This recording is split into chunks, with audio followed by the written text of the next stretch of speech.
1900 में इंग्लैंड की भयावह आत्मा की कहानी। साल 1900 की बात है। इंग्लैंड के एक छोटे से गांव हेस्टिंग्स में एक पुराना और वीरान मकान था जिसे गांव वाले ब्लैकवुड हाउस कहते थे। यह मकान कई सालों से खंडहर जैसा पड़ा हुआ था। गांव के लोग कहते थे कि इस घर में शैतान का निवास है। जो भी इस घर में रात बिताने की कोशिश करता वह या तो पागल हो जाता या फिर मारा जाता। नमस्कार दोस्तों, स्वागत है आपका भूत होते हैं यूट्यूब चैनल पर। इस चैनल के माध्यम से आप सुनेंगे रूह को कपा देने वाली हॉरर कहानियां जो न केवल वास्तविक होंगी बल्कि आप लोगों द्वारा ही भेजी गई होंगी। आज की कहानी हमें भेजी है जॉर्ज ने, जो कि इंग्लैंड में रहते हैं। आइए सुनते हैं इस कहानी को।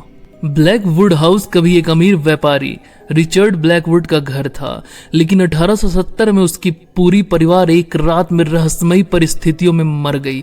गांव वालों का मानना था कि उस घर पर शैतान का साया था। घर के अंदर से अक्सर रात में अजीब आवाजें आती, चीखे, फुसफुसाहटें और जोर जोर से हंसने की आवाजें। एडवर्ड क्लिफ्टन, एक वैज्ञानिक और तर्कवादी, ने ब्लैकवुड हाउस की सच्चाई जानने की ठानी। वह अपनी पत्नी एमिली के साथ वहां रहने चला गया। गांव वालों ने उसे रोका, लेकिन एडवर्ड ने उनकी बातों को अंधविश्वास कहकर टाल दिया। पहली रात कुछ खास नहीं हुआ, लेकिन दूसरी रात से ही अजीब घटनाएं शुरू हो गई। दीवारों पर खून के धब्बे दिखाई देने लगे। एमिली ने अपनी अलमारी में एक पुरानी गुड़िया देखी जो उसने पहले कभी नहीं देखी थी। गुड़िया के चेहरे पर भयानक मुस्कान थी। रात के तीसरे पहर में दरवाजे अपने आप खुलने और बंद होने लगे। चौथी रात को एमिली अजीब बर्ताव करने लगी। वह चुपचाप दीवार को घूर रही थी और अचानक जोर जोर से हंसने लगी। उसकी आंखें लाल हो गई थी और उसकी आवाज बदल गई। उसने एक गहरे और खौफनाक लहजे में कहा, तुमने हमें जगाया है, अब भुगतो। एडवर्ड ने सोचा कि एमिली को कोई मानसिक परेशानी हो गई है, लेकिन अगले ही पल वह बिस्तर से उठी और हवा में तैरने लगी। वो एक ऐसी भाषा बोल रही थी जिसे एडवर्ड समझ नहीं पा रहा था। एडवर्ड घबरा गया और गांव के पादरी फादर जेम्स को बुलाया। फादर ने तुरंत पहचान लिया कि एमिली पर किसी शैतानी आत्मा का कब्जा हो गया है। उन्होंने घर की जांच की और तहखाने का पता लगाया। वहां उन्हें रिचर्ड ब्लैकवुड की डायरी मिली। डायरी में लिखा था कि रिचर्ड ने अपनी संपत्ति और ताकत बढ़ाने के लिए शैतान से सौदा किया था, लेकिन शैतान ने उसके परिवार की आत्माओं को बंदी बना लिया। फादर जेम्स ने आत्मा को शांत करने के लिए प्रार्थना शुरू की।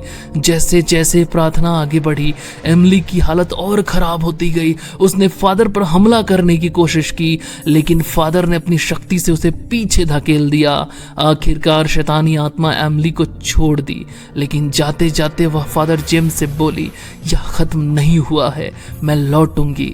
एमिली धीरे धीरे ठीक हो गई, लेकिन एडवर्ड ने फैसला किया कि वह ब्लैकवुड हाउस में कभी वापस नहीं जाएगा। उसने वह मकान बेचने की कोशिश की, लेकिन कोई उसे खरीदने को तैयार नहीं हुआ। ब्लैकवुड हाउस आज भी वीरान खड़ा है और गांव वाले कहते हैं कि रात में वहां अब भी किसी के रोने और हंसने की आवाजें आती है। यह कहानी भले खत्म हो गई हो, लेकिन ब्लैकवुड हाउस की खौफनाक सच्चाई अब भी जिंदा है। तो दोस्तों, कैसी लगी आपको यह सच्ची घटना? अगर अच्छी लगी हो तो कमेंट कर हमें अपनी राय जरूर दे। वीडियो को लाइक करें, शेयर करें, चैनल को सब्सक्राइब करें।